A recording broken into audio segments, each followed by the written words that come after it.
Paliperidona. Possivelmente tu não ouviu falar desse nome. Deve ter achado parecido com a risperidona ou deve ter ouvido falar no nome comercial dessa medicação, que se chama Invega. Muitas pessoas já ouviram falar no Invega, que inclusive tem dois tipos de apresentações. Invega comprimido, Invega Sustena, que é uma apresentação injetável. Vou te explicar melhor cada uma delas. Antes disso, não se esquece de se inscrever aqui no canal e ativar as notificações para receber os vídeos novos.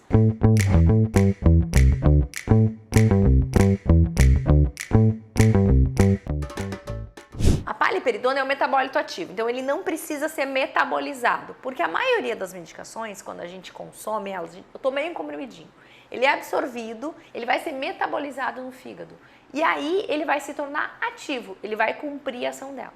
A paliperidona já é o metabólito ativo, então ela já vai cumprir a ação desde que eu faço o seu uso. Ele tem uma ação na dopamina e na serotonina, como é típico dos antipsicóticos atípicos, então aumenta a dopamina onde precisa, diminui a dopamina onde está em excesso. Além de tudo, uma ação na serotonina. A indicação da paliperidona. Então, a indicação da paliperidona é na esquizofrenia e no transtorno esquizoafetivo. Esquizofrenia e transtorno esquizoafetivo, que é a combinação, vamos dizer assim, de episódios de humor com episódios psicóticos. Nesses dois casos, a gente vai usar a medicação.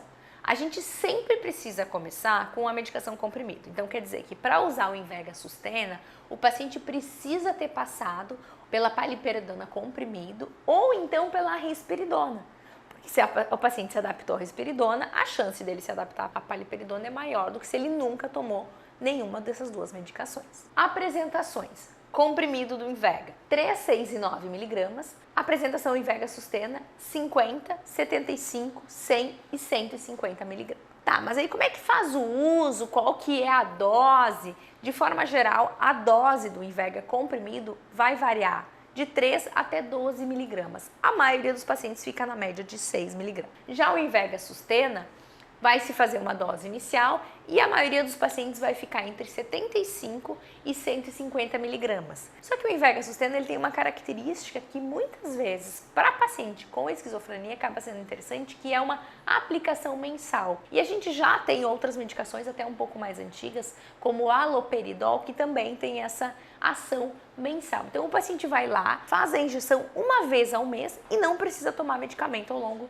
da semana, ao longo do dia. O que muitas vezes para pacientes com esquizofrenia facilita o tratamento. Por quê? Tem pacientes que têm dificuldade de tomar a medicação, ou porque não aceitam, ou porque tem o que a gente chama de ausência de insight, que é eu não reconhecer que eu estou doente. Então, se eu não reconheço que eu estou doente, por que eu preciso fazer uma medicação? Então, a injeção, ela muitas vezes nos ajuda nesse tratamento. No tratamento com Invega Sustena, então com a medicação injetável, o paciente na primeira semana ele vai fazer uma dose de 150 miligramas, 7 dias depois ele vai fazer uma dose de 100 miligramas e depois ele vai manter uma dose mensal de entre 75 e 150 miligramas, depende da resposta a esse medicamento. A gente sempre vai tentar manter a dose mínima. Lembrando que o Invega Sustena, ele está aprovado para adultos, então pacientes com esquizofrenia ou transtorno esquizoafetivo acima dos 18 anos. E o Invega comprimido a gente pode usar em adolescentes a partir dos 12 anos, idosos e adultos.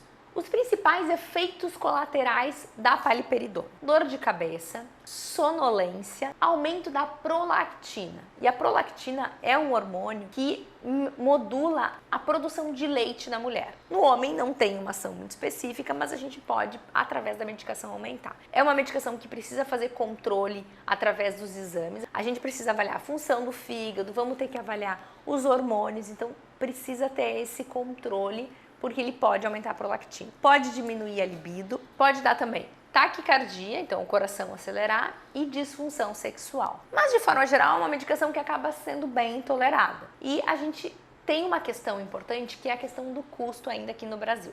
Especialmente o Invega Sustena é uma medicação com um custo muito alto para a maioria dos pacientes. Alguns planos de saúde acabam que através de um relatório médico o paciente consegue incluir esse tratamento. Porque o que eles entendem? O paciente ficar estável é muito melhor do que o paciente ficar com essa recorrência de internações. Então, converse direito com o teu médico se foi uma medicação que vocês pensaram, que talvez, dependendo do plano de saúde, pode ser que seja incluído através do plano de saúde, já que é uma medicação que tem um custo alto. Já tinha ouvido falar do Vega? Conhecia? Usa essa medicação? Já usou e não se adaptou? Comenta aqui, compartilha com pessoas que precisam saber dessa informação e eu te espero no próximo vídeo.